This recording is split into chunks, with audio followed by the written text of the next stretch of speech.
ایک دفعہ کا ذکر ہے کہ نوجوان ایک گاؤں میں رہتا تھا۔ ایک دن اس نے ایک چھوٹے سے کتے کو گاؤں میں بھٹکتے ہوئے دیکھ لیا۔ یہ چھوٹا سا کتا بہت ہی خوبصورت اور معصوم تھا۔ نوجوان اسے اپنے ساتھ لے آیا اور اس کا بہت خیال رکھنے لگا۔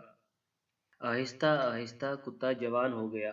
وقت گزرنے کے ساتھ ساتھ نوجوان اور کتے کا پیار بڑھنے لگا۔ وہ دن رات اپنے مالک کے ساتھ رہتا اور کسی کو بھی اپنے مالک کے قریب پھٹکنے تک نہ دیتا تھا۔ پوری وادی میں ان کے پیار کے چرچے ہونے لگے۔ گاؤں میں ایک دکان تھی جہاں ضرورت کا سامان مل جاتا تھا۔ نوجوان اس دکان سے گھر کے لیے سودا سلف لینے جب بھی جاتا، کتا اس کے ساتھ اکثر اس دکان پر جاتا۔ ایک سال خدا کا کرنا ایسا ہوا کہ بارشیں تھوڑی ہونے کی وجہ سے فصل بھی اچھی نہ ہو سکی۔ نوجوان نے درخواست کی کہ ایک سال تک اسے ادھار سامان دیا جائے۔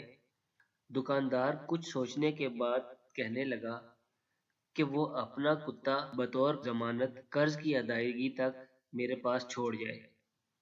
غریب اور مجبور نوجوان کو ایسا ہی کرنا پڑا۔ وہ زمین پر بیٹھ گیا اور اپنے کتے سے کہنے لگا، اپنے نئے مالک سے وفاداری رہنا اور جب تک میں قرض ادا نہ کروں واپس ہرگز ہرگز نہ آنا۔ نوجوان اپنے وفادار کتے کو دکاندار کے حوالے کر کے اپنے گاؤں چلا گیا۔ یوں ہی دن گزرتے رہے۔ نوجوان نے اپنے کھیتوں کو بڑی محنت سے تیار کیا۔ اسے انتظار تھا کہ کب بارش ہو اور فصل اچھی ہو جائے تاکہ وہ قرض چکا کر اپنے کتے کو واپس گھر لے آئے۔ ایک رات دکاندار کے گھر میں چور گھس آئے۔ چور دکاندار کی پوری نقدی، زیورات اور دیگر سامان چرا کر لے گئے۔ چور کو دیکھ کر کتا زور زور سے بھونکنے لگا۔ دکاندار جاگ اٹھا۔ اسے محسوس ہوا کہ کچھ گڑبڑ ہوئی ہے۔ مالک کے جاگنے کے بعد کتا چور کے پیچھے دوڑ پڑا۔ کتے نے چور کو گھیر لیا۔ دکاندار بھی پیچھے پیچھے پہنچ گیا۔ چور سامان وہیں چھوڑ کر بھاگ نکلا۔ دکاندار کتے کے اس کارنامے پر بے حد خوش ہوا اور کتے کو آزاد کرنے اور اپنے اصل مالک کے پاس بھیجنے کا ارادہ کر لیا۔ میرے خیال میں تمہارے کتے نے تمہارا قرض چکا دیا۔ اب تم میرے قرض دار نہیں ہو۔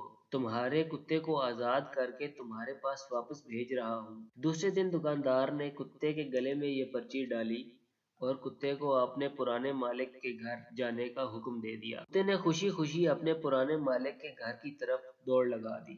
اب کی بار بارش خوب ہوئی تھی تو فصل بھی اچھی ہوئی۔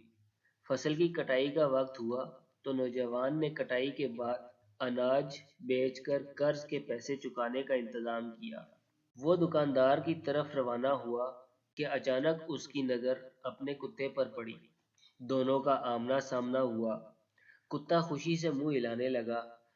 کتے نے سوچا کہ اس کا پرانا مالک اس کی بہادری پر بہت خوش ہوگا اور اسے پیار کرے گا، جبکہ نوجوان سمجھ رہا تھا کہ کتا دکاندار کے ہاں سے بھاگ آیا ہے اور اس کے لیے شرمندگی اور ذلت کا باعث بنا ہے۔ وہ کہنے لگا، بے شرم کتے، تم نے میری بے عزتی کرا دی ہے۔ تم نالائق اور نمک حرام ہو۔ کتا بیچارہ اپنے مالک کے پیچھے پیچھے دوڑنے لگا لیکن مالک نے اس پر کوئی توجہ نہ دی۔ اتنے قابل فخر اور وفادار جانور کے لیے یہ سب کچھ برداشت سے باہر تھا۔ اسے یقین ہو چلا کہ اس کا پرانا مالک اس کو ہرگز قبول نہیں کرے گا۔ وہ غم کی شدت سے وہیں رستے پر گر گیا اور دم توڑ گیا۔ نوجوان جب دکاندار کے پاس قرضہ واپس کرنے پہنچا تو اسے حقیقت کا علم ہوا۔ دکاندار نے اسے بتایا کہ اس نے کتے کے گلے میں کتے کی رہائی اور قرض کی معافی کا پرچہ لکھ کر باندھ دیا تھا۔ نوجوان رونے لگا اور دکھ، اداسی اور پچھتاوے کا بوجھ لیے وہاں سے دوڑا۔ اس نے اپنے مرے ہوئے محبوب کتے کو قبر کھود کر دفنا دیا۔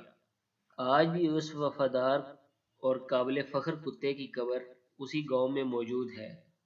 اب صدیاں بیت چکی ہیں لیکن لوگ وفادار کتے کی کہانی آج تک نہیں بھولے۔